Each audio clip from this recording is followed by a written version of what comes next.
need review.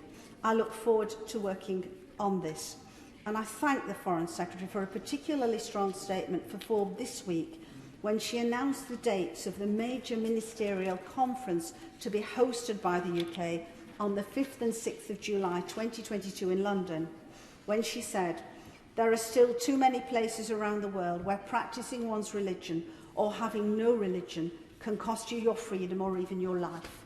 The challenges to these freedoms continue to grow in different shapes and forms around the world, so we must act to help ensure that everyone, everywhere, can follow their own religion or belief."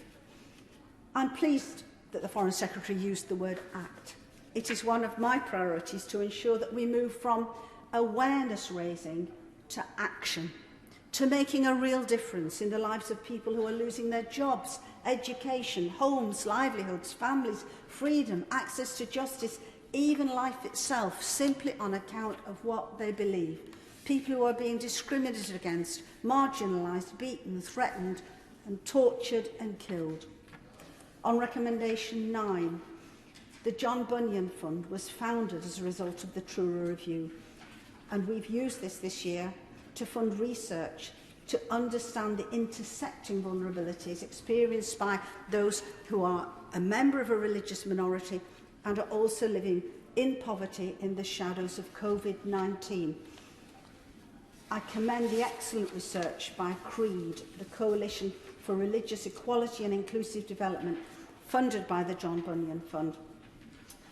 I launched this at an event last week, and it's helping to raise awareness of how the pandemic has affected the daily lives of religious minorities in India and Nigeria.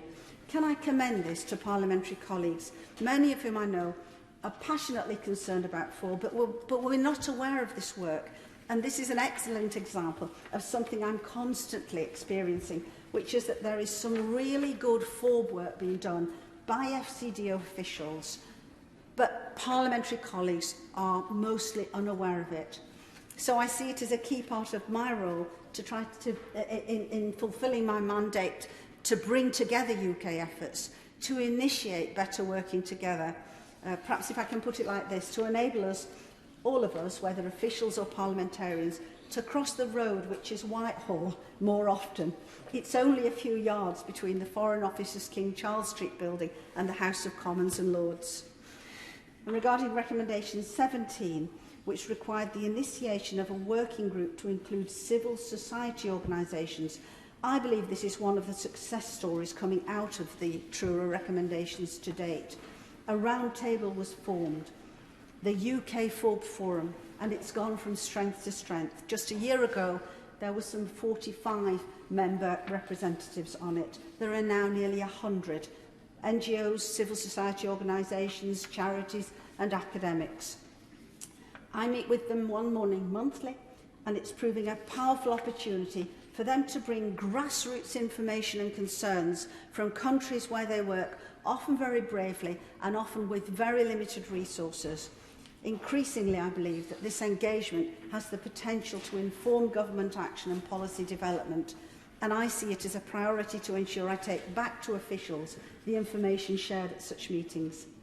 The UK FORB Forum was initially chaired by the Bishop of Truro for the first year and is now well served by the new elected chair, founder-president of Christian Solidarity Worldwide, Mervyn Thomas. It's my pleasure to work with him.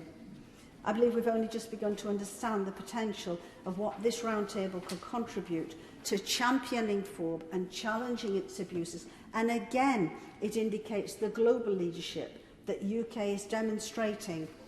It's not too much to say that I believe that this, along with the APPG's work, along with parliamentarians' engagement, are practices that we can and must share, best practices that we can and must share at next year's ministerial conference to inspire others in countries around the world where I've come to learn that there are perhaps only 1 or 2 parliamentarians championing FORB, or where NGOs don't have the opportunity for such collaborative joint working. And this brings me now, yes, I thank the Honourable Lady, and she's making an excellent speech, and I thank her for her endeavours in her role, which I think are great in making such a difference. In terms of reaching out to other parliamentarians, in terms of freedom of religious belief internationally. Is this something that the Interparliamentary Union and perhaps the Commonwealth Parliamentary Union could be working with parliamentarians in the UK Parliament to take forward in the near future? I thank the Honourable Lady for her engagement on this issue, and she makes an excellent point. And indeed, the reception which I hosted just yesterday on Red Wednesday was actually in the rooms of the Interparliamentary Union, and I'm sure that there will be many other ways that we can work collaboratively together. So turning now to the third aspect of my mandate, as on the FCDO website, this is about the importance of my working with members of the International Religious Freedom or Belief Alliance to raise awareness of cases of particular concern and advocate for the rights of people worldwide who are discriminated against or persecuted for their faith or belief. I cannot overestimate the importance and strengthening of this 33-country alliance over the past year. It was only founded in February 2020 with a handful of countries, one of the founders being the UK. As I say, it's now grown to 33. As a founding member, the UK is a member of the steering group, where I seek to raise instances of FORB where it's been suppressed or threatened, and I've been able to take information from my deep dives there. So within the past year, it's been my privilege to initiate in the Alliance a statement standing in solidarity with people of all faiths and beliefs in Myanmar who played prominent roles in the anti-coup movement. And I know that's been of great encouragement to people suffering in Myanmar to know that they are not forgotten by the world in their fight for freedom.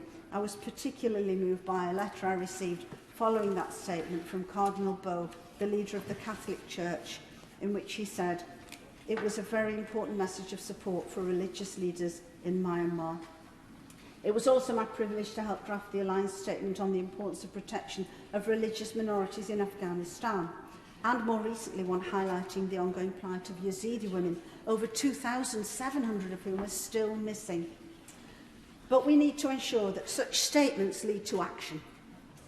This was encouragingly so, as in the case of the Alliance statement on Afghanistan. Not only was it well received by the White House, which commended it for plugging a gap, as at that point no other international statement had highlighted the risks to religious minorities in Afghanistan, but work on that statement led to action.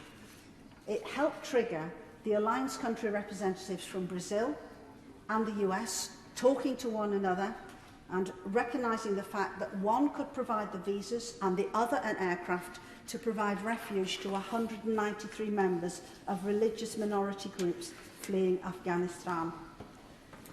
Also, as part of the Alliance, I take an active role on their Advisory Council of Experts and on the Education Working Group, along with Robert Rehak, the Czech Envoy representative. This working group aims to promote an understanding of FORB amongst young people, such as in school textbooks, university programmes and more informal settings, so that in turn they can inspire the next generation about respecting other people's beliefs in their communities across the world. As an alliance, we want to help to reverse the increase in abuses of FORB around the world, and so as the Education Working Group, we're helping to share ways, tools and best practice, not least from the UK, through the excellent work of the British Council, yet another way the UK is showing FORB leadership, about how to teach the next generation on FORB. Going forward, it will be my continued privilege to work with an increasingly effective and growing alliance. And I recently met with our Commonwealth Envoy, Joe Lomas, to discuss how we can work together to encourage more Commonwealth countries to join. And to coincide with this week's anniversary of the statement, we held our virtual 2021 Ministerial Forum this week. Speaking of the Ministerial, I'm delighted to have played perhaps some small part in helping to secure the UK hosting the next in-person Ministerial Conference in July. The principle of the conference was announced by the Prime Minister in the Integrated Review earlier this year, and will draw on all the UK's FORB work to build stronger global partnerships and agree common goals on FORB for all. It will be a major international gathering and an opportunity for us as a nation to support FORB as a right for all, and to agree concrete action with partners internationally. It will be supplemented by an active FORB fringe in June and July of no less than 100 events in and around Parliament and beyond, both in person and virtual, which my Parliamentary Office and the FORB APPG are organising, and with the already enthusiastic support of many civil society groups. Please do contact my office or the APPG to get involved. And I'm also working closely with our US counterparts who intend to bring international grassroots FORB champions for a follow-up conference on the 7th of July. But could I mention to the Minister, it is, however, critical that the Alliance membership is fully engaged and integrated with the official thinking as we plan the UK-hosted 2022 Ministerial Conference. Because both the International Religious Freedom of Belief Alliance and these international FORB conferences, which now go back some 4 years, next year will be the 5th, have the same inspirational roots. In my role, I'm aware no single individual can possibly address the problem of the scale that FORB entails. We have to work together. Faith leaders, academics, grassroots organisations, parliamentarians, officials, and of course ministers and the Prime Minister. We all have a role to play, and 2022 looks to be an exciting year for the UK to do so and to demonstrate our global leadership on FORB. Before closing, and whilst I have, and I think it's quite right that I've been overwhelmingly positive about the UK's work on FORB this year, may I leave the Deputy Foreign Secretary, who's very kindly attending this debate, and I do thank him for doing so, and I thank also the Leader of the House for attending this debate too. Can I leave him with the following thoughts, Deputy Foreign Secretary? Further work is needed to achieve the ambition of FORB being embedded within the FCDO. One of the ways this will be illustrated is clearer advocacy and protection for religious minorities facing persecution in places like Nigeria and Pakistan. And we still need to see FORB more, and I quote from the Bishop of Truro's review, central to FCO operation and culture. Of course, it was FCO when the review was published in 2019. And that a commitment to it should be, and again I quote, enshrined in strategic and operational guidelines. We also need to show this with sanctions tailored specifically to target FORB violations. We need to more effectively construct and impact FCDO work upstream to prevent mass atrocities with effective early warning mechanisms. We need to see the vulnerabilities of religious minorities more clearly applied as a criteria for the distribution of humanitarian aid and relief. We need to see a quicker response to individual cases of injustice and inhumane treatment raised by MPs and NGOs.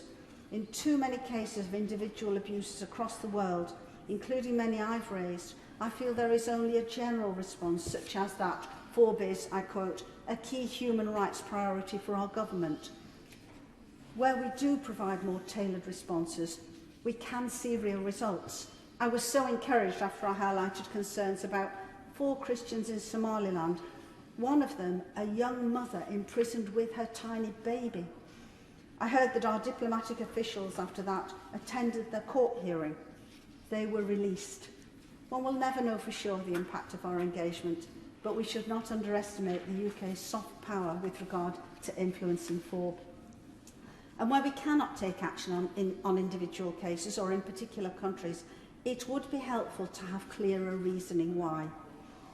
Going forward to 2022, I would welcome a meeting with each FCDO minister on their individual country responsibilities to help promote mutual understanding and joint working on FORB.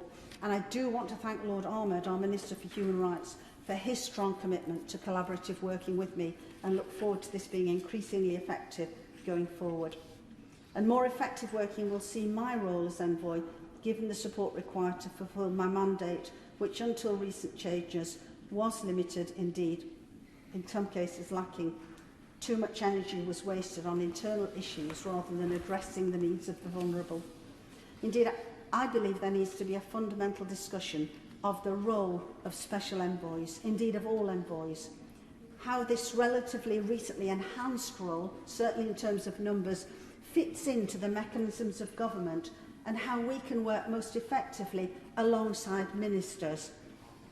I believe this would help officials work more effectively too. There's a substantial piece of work to be done here. I'd welcome meetings with the Minister to develop thinking on this further.